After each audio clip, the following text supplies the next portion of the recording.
2, 3. Here's my audience.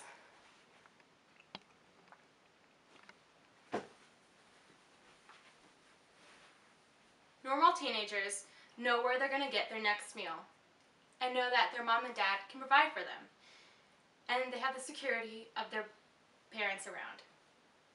But for this specific young man, he didn't have the support of his dad. He was raised by his mom, a single working mother, having 2 to 3 jobs to provide for him and his sister. At the age of 15, he had to find a job to pay for teenager necessities like Levi jeans and basketball shoes so he can make the team, and toiletries. His mother, who though was very poor, worked several jobs so that she could provide for her kids' education and allow them to have extracurricular activities such as playing an instrument like the piano or the saxophone. And the best thing of all is she always stressed the importance of having an education and receiving an education. Not having a father was difficult for this young boy. He lacked the male bonding that he wanted from his father, and no one was around for him to help him through boyhood into manhood. But through all the obstacles that he faced in his childhood, this young man chose to have a different lifestyle and took a different route. He went to college to receive a degree in engineering, and now he has his bachelor's degree and his master's from UW and is a professional civil engineer. This young man is my father. My father is such an inspiration to me for 2 reasons. The first one is family commitment.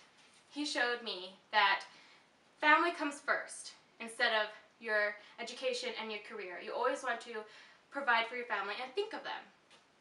I can remember 2 instances in school where he helped me with my school projects. Now, I was a big procrastinator, so at the end, when it was supposed to be due the next day, I would always tell my parents that, oops, I need to do my school project, and my dad was always the one who would help me. I can remember for 4th grade, I had to do a science project on flowers, and I obviously had to scramble really fast to get everything on the board, and I can't really draw, but I drew these really bad flowers, and I felt really bad about having my parents scramble and having myself scramble, and I promised myself I would never do it again. And the next morning, when I woke up, I looked at my board, and it was perfect. Everything was completed, and there were pretty beautiful flowers all on the sides next to my bad flowers. And I knew that my dad had helped me. And I promised myself and made sure that I wouldn't do that again because I didn't want to make my dad do that, and I wanted to make him proud and show him that I am going to take my education seriously. I remember when I was in 2nd grade, I was younger, and I had to make a poster about what I wanted to be when I grew up. And at that time, I wanted to be a teacher. And so he cut out a circle for my head, and it was a green and yellow dress that was on the board, and it was beautiful because it had so many different patterns on it. And there were these 2 pockets on the pants, and they were different kinds of teacher's tools in there, like rulers and pens and pencils and scissors. And I always knew from that moment on in 2nd grade that if I ever needed help with my education or with my schoolwork, I could count on my dad. My dad always strove the best for his education. He really came from nothing, from a family that didn't have any education. He was the first one who received his bachelor's degree, and he was the first one to get his master's degree. And he showed me that I needed to strive the best for my education as well.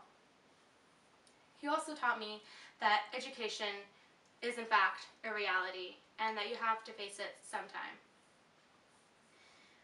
He shows me that I can be anything that I want if I work hard. He showed me that working hard, diligence, determination, and with God, anything is possible, and I can become anything that I want. He's an inspiration to me because he reached his full potential, and I know that with his help, I can reach mine. Thank you so much for watching, and I'll show you my audience once again.